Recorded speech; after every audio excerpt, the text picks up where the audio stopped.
The Savage Detectives by Roberto Bolano. Translated from the Spanish by Natasha Wimmer. For Carolina Lopez and Lautaro Bolano, who have the good fortune to look alike. Do you want Mexico to be saved? Do you want Christ to be our king? No. Malcolm Lowry. Part 1. Mexicans Lost in Mexico. 1975. November 2nd. I have been cordially invited to join the Visceral Realists. I accepted, of course.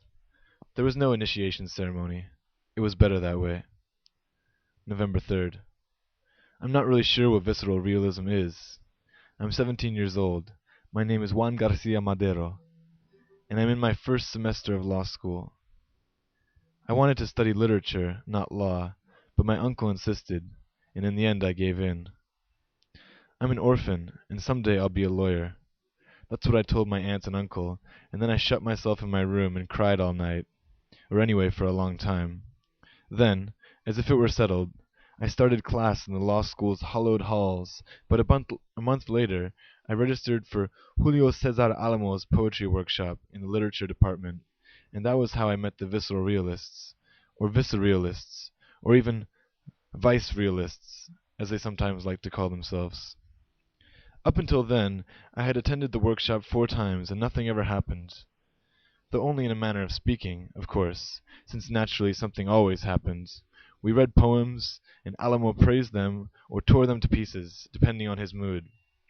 One person would read, Alamo would critique, another person would read, Alamo would critique, somebody else would read, Alamo would critique. Sometimes Alamo would get bored and ask us, those of us who weren't reading just then, to critique too, and then we would critique, and Alamo would read the paper.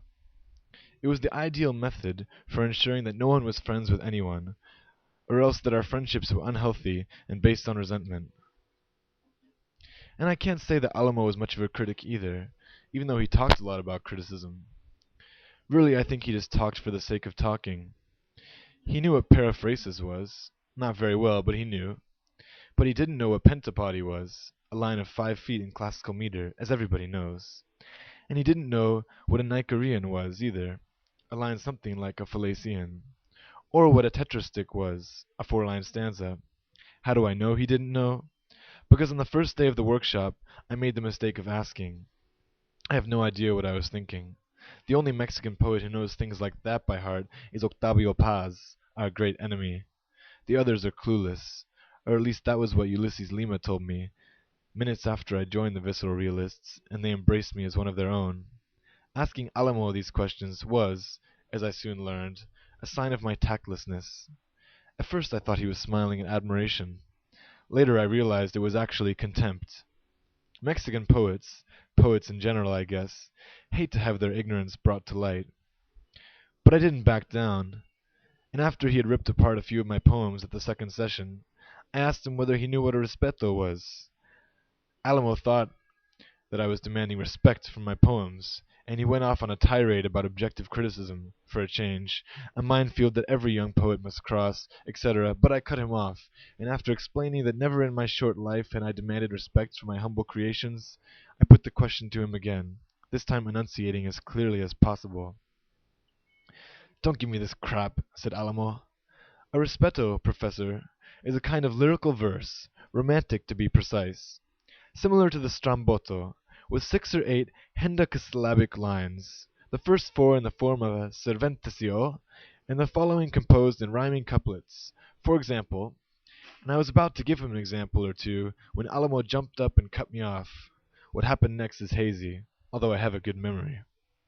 I remember Alamo laughing along with the 4 or 5 other members of the workshop. I think they may have been making fun of me. Anyone else would have left and never gone back, but despite my unhappy memories, or my unhappy failure to remember what had happened, at least as unfortunate as remembering would have been, the next week there I was, punctual as always. I think destiny brought me back. This was the 5th session of Alamo's workshop that I'd attended, but it might just as well have been the 8th or the 9th, since lately I've been noticing that time can expand or contract at will, and tension, the alternating current of tragedy, was palpable in the air, although no one could explain why. To begin with, we were all there, all 7 apprentice poets who'd originally signed up for the workshop. This hadn't happened at any other session, and we were nervous. Even Alamo wasn't his usual calm self. For a minute I thought something might have happened at the university, that maybe there'd been a campus shooting I hadn't heard about, or a surprise strike, or that the dean had been assassinated, or they'd kidnapped one of the philosophy professors. But nothing like that was true, and there was no reason to be nervous. No objective reason, anyway. But poetry, real poetry, is like that. You can sense it, you can feel it in the air, the way they say certain highly attuned animals, snakes, worms, rats, and some birds, can detect an earthquake. What happened next was a blur, but at the risk of sounding corny, I'd say there was something miraculous about it. 2 visceral realists walked in, and Alamo reluctantly introduced them, although he only knew one of them personally. The other one he knew by reputation, or maybe he just knew his name, or had heard someone mention him, but he introduced us to him anyway. I'm not sure why they were there. It was clearly a hostile visit. Hostile, but somehow propagandistic and proselytizing, too. At first the visceral realists kept to themselves, and Alamo tried to look diplomatic and slightly ironic while he waited to see what would happen. Then he started to relax, encouraged by the stranger's shyness, and after half an hour the workshop was back to normal. That's when the battle began. The visceral realists questioned Alamo's critical system, and he responded by calling them cut-rate surrealists and fake Marxists. 5 members of the workshop backed him up. In other words, everyone but me and a skinny kid who always carried around a book by Lewis Carroll and never spoke. This surprised me, to be honest, because the students supporting Alamo so fiercely were the same ones he'd been so hard on as a critic, and now they were revealing themselves to be his biggest supporters. That's when I decided to put in my 2 cents, and I accused Alamo of having no idea what a respeto was. Nobly, the visceral realists admitted that they didn't know either, but my observation struck them as pertinent, and they said so. One of them asked how old I was, and I said I was 17, and tried all over again to explain what a respeto was. Alamo was red with rage. The members of the workshop said I was being pedantic. One of them called me an academicist. The visceral realists defended me. Suddenly unstoppable, I asked Alamo and the workshop in general whether they at least remembered what a Nicarean was, or a Testus Greek, and no one could answer. Contrary to my expectations, the argument didn't lead to an all-around ass-kicking. I have to admit I would have loved that, and although one of the members of the workshop did promise Ulysses Lima that someday he would kick his ass, in the end nothing actually happened. Nothing violent, I mean, although I responded to the threat, which, I repeat, was not directed at me, by letting the threatener know that he could have it out with me anywhere on campus, any day, any time. The end of class was surprising. Alamo dared Ulysses Lima to read one of his poems. Lima didn't need to be asked twice. He pulled some smudged, crumpled sheets from his jacket pocket. Oh no, I thought, the idiot is walking right into their trap. I think I shut my eyes out of sheer sympathetic embarrassment. There's a time for reciting poems and a time for fists. As far as I was concerned, this was the latter. But as I was saying, I closed my eyes, and I heard Lima clear his throat.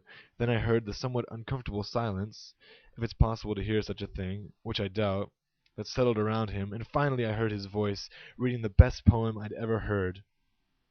Then Arturo Bolano got up, and said that they were looking for poets who would like to contribute to the magazine that the Visceral Realists were putting out. Everybody wished they could volunteer, but after the fight they felt sheepish, and no one said a thing. When the workshop ended, later than usual, I went with Lima and Bolano to the bus stop. It was too late. There were no more buses, so we decided to take a paseo together to Reforma, and from there we talked at a bar on Calle Bucareli, where we sat very late. I still don't really get it. In one sense, the name of the group is a joke. At the same time, it's completely in earnest. Many years ago, there was a Mexican avant-garde group called the Visceral Realists, I think, but I don't know whether they were writers or painters or journalists or revolutionaries. They were active in the 20s, or maybe the 30s, I'm not quite sure about that either. I'd obviously never heard of the group, but my ignorance in literary matters is to blame for that. Every book in the world is out there waiting to be read by me. According to Arturo Bolano, the Visceral Realists vanished in the Sonora desert. Then Bolano and Lima mentioned something called Cesarea Tinajero, or Tinaja. I can't remember which. I think it was when I was shouting to the waiter to bring us some beers. And they talked about the Comte de la Tremont poems. Something in the poems that had to do with this Tinajera woman. And then Lima made a mysterious claim. According to him, the present-day visceral realists walked backward.